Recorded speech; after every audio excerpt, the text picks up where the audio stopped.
ივანიშვილის რეჟიმი ამჯერად უვიზო მიმოსვლის შეჩერებაზე ალაპარაკდა. რაიმე ღვთიური მანანა არის უვიზო მიმოსვლა?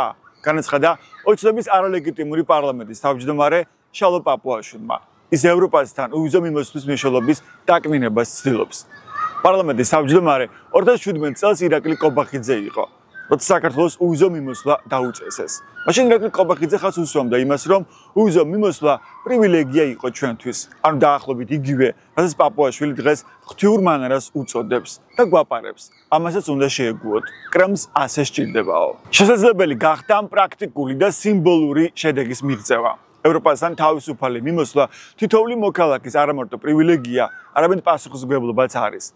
ყველამ ერთად უნდა გავაცნობიეროთ, რომ ევროკავშირთან დაახლოება უზრუნველყოფს არა მარტო ჩვენი, არამედ მომავალი თაობების თავისუფლებას, ამბობდა 2017 წელს ირაკლი კობახიძე. 8 წლის წინ, როცა საქართველოსთან უვიზო მიმოსვლა ამოქმედდა ქართული ოცნების ოფიციალურ გვერდზეც, მაშინდელი გახარებული პრემიერის გიორგი კვირიკაშვილის განცხადება დახვდებოდათ. ისტორიული დღეა, ეს ძალიან დიდი მიღწევაა. ევროკავშირი ამჯერად უვიზო მიმოსვლის შეჩერების მექანიზმზე მუშაობს. ჯერ უცნობია, ეს შეეხება თუ არა საქართველოს. თუმცა ევროკავშირი შეძლებს უვიზო მიმოსვლა შეუწყვიტოს კონკრეტულ ქვეყანას სხვადასხვა მიზეზის გამო, მათ შორის თუ გაუარესდება საგარეო ურთიერთობა. ამ ქვეყანასთან განსაკუთრებით ისეთ საკითხებზე, როგორიცაა ადამიანის უფლებები და ძირითადი თავისუფლებები. უვიზო მიმოსვლის გაუქმებასაც რომ შეგვაგუონ, ქართული ოცნების სხვა სახეებიც გააქტიურდნენ. შეგახსენებთ, რომ ოცნების ამ ლიდერებს განსაკუთრებით უყვართ ევროპული სიკეთით სარგებლობა.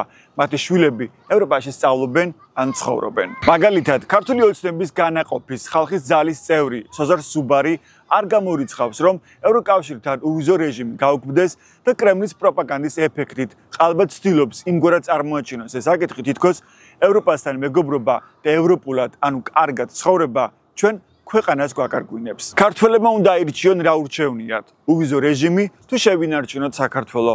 უკვე ამ რუსული პროპაგანდის ტირაჟირება წამოიწყო სოზარ სუბარმა. თუ კომფორტი წინამდგობაში მოდის პატრიოტიზმთან, ქართველი ხალხი ყოველთვის რჩებოდა და დარჩება თავისი ქვეყნის პატრიოტად. წერს ქართული ოცნების დეპუტატი ნინო წილოსანიც. ანუ ევროპულად, ღირსეულად და კარგად ცხოვრება ნინო წილოსანის აზრით ქართველობას გვაკარგვინებს. თქვენც ასე ფიქრობთ ამაზე? სინამდვილეში უვიზო რეჟიმის პირობებში მაღალი თანამდებობის პირებისთვის სხვა ქვეყნებში გამგზავრება ჩვეულებრივ ხელმისაწვდომი იქნება.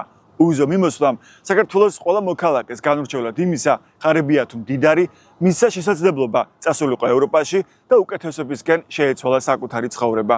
ვინ და ამ ქვეყნის მოქალაქეებმა ძალიან კარგად იციან, რომ უვიზო მიმოსვლა არავითარ შემთხვევაში არ ნიშნავს სამშობლოს დაკარგვას.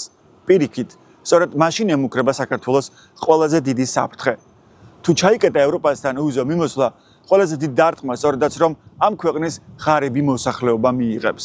თქვენ გამოსავალს ხედავთ, როცა ეს მნიშვნელოვანი მონოპოვარი შეიძლება დავკარგოთ და ივანიშვილის რეჟიმი უკვე ევროპასთან უვიზო მიმოსვლის შეჩერებასაც გვიანონსებს.